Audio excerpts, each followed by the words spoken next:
On the evening of August 4 around 10:15 p.m., Helen Whitlock was cleaning up in her home near Humansville, Missouri. Helen was sure about the time because the television was on. The weather forecast called for storms the next day, but she didn't know that the storm would arrive sooner in her life than expected. Helen heard 4 gunshots within a time frame of about 30 to 60 seconds. Her husband Frank was outside tending to the cows. He was just moving his trucks when in the distance, he heard a girl laugh. Then about 15 minutes later, he heard gunshots. Frank finished his chores. Then he took his shotgun and got into his truck. He drove around his farm and saw a car parked in a hayfield in a brushy area near his gate. When he saw the car, he thought it was just another group of partying teens, as the area was known for that. He continued driving, and after some time, he returned to that same spot. But by then, the car was gone. Frank then parked his truck back in the garage. Thinking that it must have been a group of loud, noisy, and party-fanatic teenagers, he shrugged the thought of gunshots from his head and went on with his life. But it was just 6 days later, on August 10, when their neighbors started complaining about a foul smell. Frank and Helen rushed to the same spot in the hayfield where he had seen a car parked.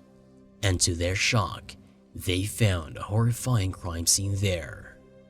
They found the badly decomposed bodies of 15-year-old Hazel Juanita Hannah and 16-year-old Cynthia Lorraine Bell on their farm. The girls' hands were tied up with a belt, partly undressed, and both were shot dead. Their bodies were found in dense underbrush near the Cedar-Polk County line. Hazel had been shot once and Cynthia had been shot twice. When the girls were found, they were not even identified. Among several personal artifacts belonging to the victims, police found a spent .25 caliber shell casing at the scene. The questions that lingered on Frank and Helen's mind was, who were these teenage girls? Why were their bodies buried in their farm? Was their murder related to that car which Frank spotted 6 days before? And could they have stopped such a horrific crime from taking place in their locality? To find answer to these questions, the authorities started digging into the background and backstories of Hazel and Cynthia.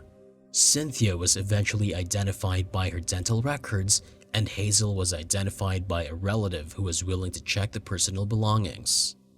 Hazel Juanita Hannah was born on February 24, 1961, and Cynthia Lorraine Bell was born on April 25, 1960.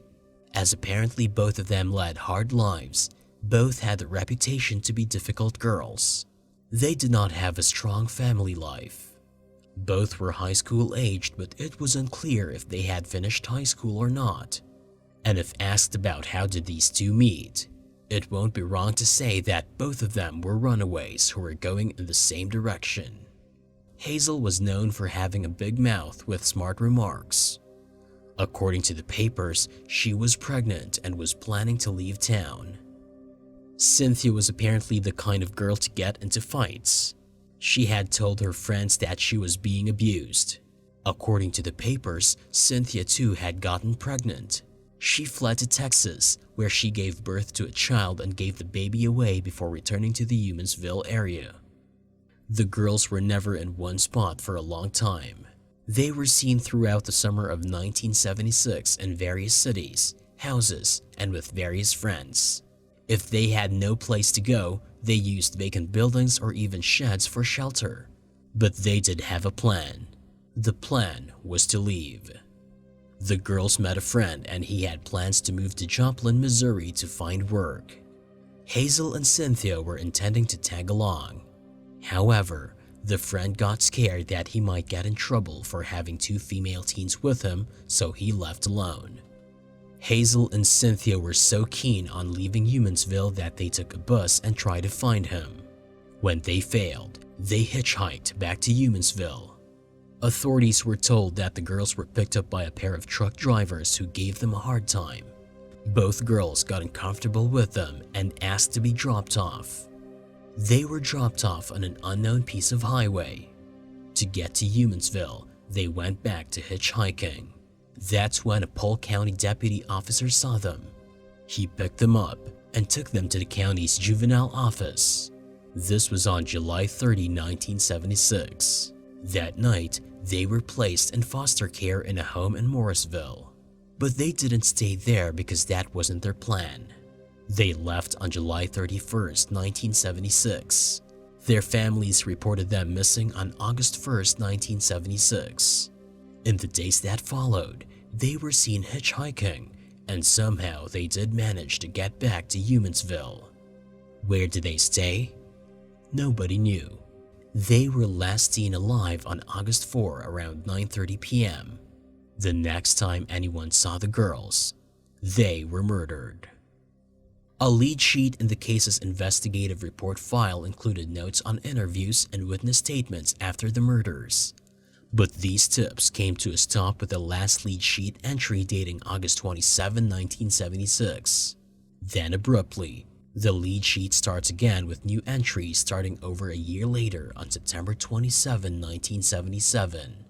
It happened under the lead of the then Sheriff Simmons.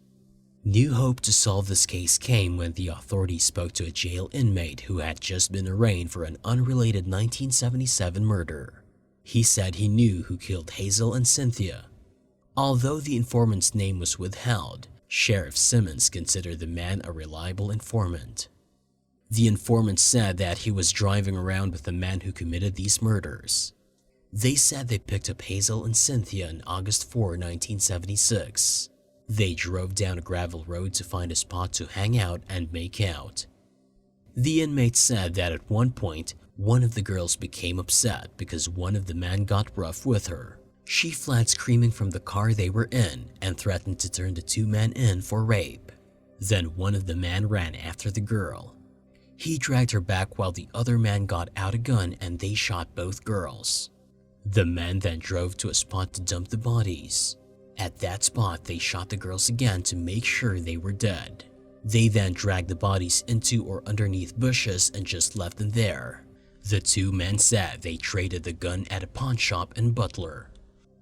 Sheriff Simmons tried to find that gun. He drove over there and went into the pawn store. The store guy opened the drawer, pulled a pistol out of it, and handed it to Simmons. But Simmons found out that it was the wrong gun. The alleged murder weapon was long gone and was never recovered. Simmons believed that the pawn shop owner had been tipped off about the gun and he got rid of it. Simmons continued to believe the jail informant's story, however, but nothing came out of it.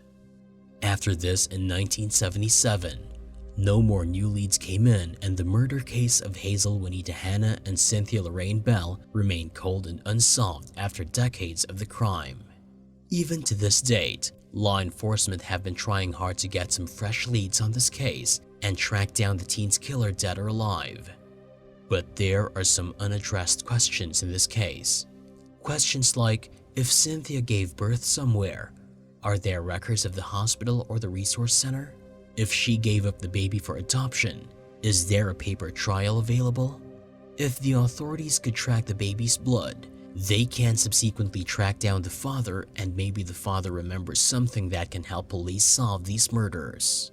If you have any information on the case, you can contact the Polk County Sheriff's Office and also let us know in the comments below. If you like the video, hit that like button, share this video, subscribe to our channel, and hit the bell icon to never miss an update on more such cold cases.